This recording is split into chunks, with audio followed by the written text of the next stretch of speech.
ஆரியாத் மாலியாத்துன் மீலாத். ஆடை அணிந்திருப்பாள், ஆனால் நிர்வாணமாக இருப்பாள்.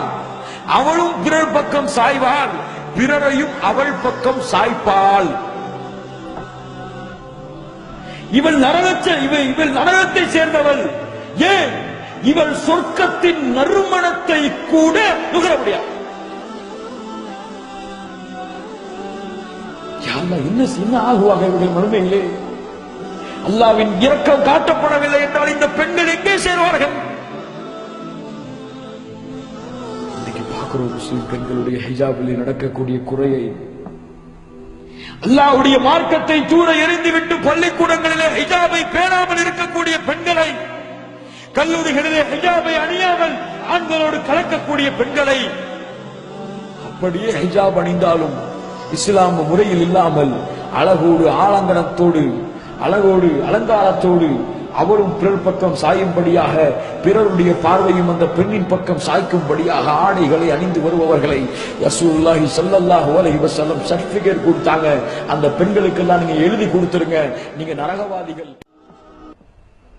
தன் மனைவிக்கு ஒருவன் அனுமதிக்கிறான், தன் பிள்ளைகளுக்கு ஒருவன் அனுமதிக்கிறான், தன் சகோதரனுக்கு இந்த ஆடையை ஒருவன் அனுமதிக்கிறான்.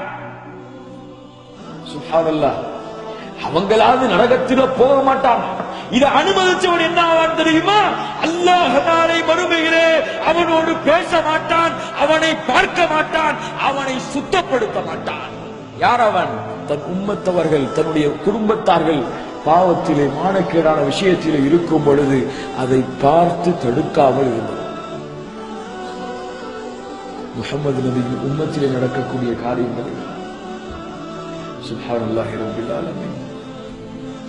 யோசித்து பாருங்கள் கண்ணியத்துக்குரியவர்களே, ஐனல் ஈமான், ஐன உம்மத்து முஹம்மத். எங்கே சென்று கொண்டிருக்கிறது இந்த உம்மா? எங்கே சென்று கொண்டிருக்கிறது இந்த உம்மா? இதை தடுப்பதற்கு கூட்டம் எங்கே? இதை தடுப்பதற்கு, நன்மையை ஏவி தீமையை தடுத்து அல்லாஹ்வுடைய கட்டளைக்கு இந்த சமுதாயத்தை கொண்டு வருவதற்கு ஒரு வாலிப கூட்டம் எங்கே? இல்லையே கண்ணியத்துக்குரியவர்களே. அல்லாஹ்வுடைய மார்க்கத்தை கொண்டு போய் சேர்ப்பதற்கு சிரமமாக இருக்கக்கூடிய இந்த காலத்திலே நன்மையை ஏவி தீமையை தடுக்கக்கூடிய சமுதாயத்தை உருவாக்க வேண்டும் என்றால் எவ்வளவு போராட்டத்தை செய்ய வேண்டியிருக்கிறது. அப்படி ஒரு சமுதாயம் உருவாகாத வரை இந்த பாவங்கள், குற்றங்கள், நபி கூறிய முன்னறிவிப்புகளை இந்த சமுதாயத்திலிருந்து தூய்மைப்படுத்த கூடக்கூடிய, நன்மையை ஏவி தீமையை தடுக்கக்கூடிய கூட்டம் வராத வரை அல்லாஹ்வுடைய லஅனத் அந்த சமுதாயத்தில் இருக்கும். பாதுகாப்பான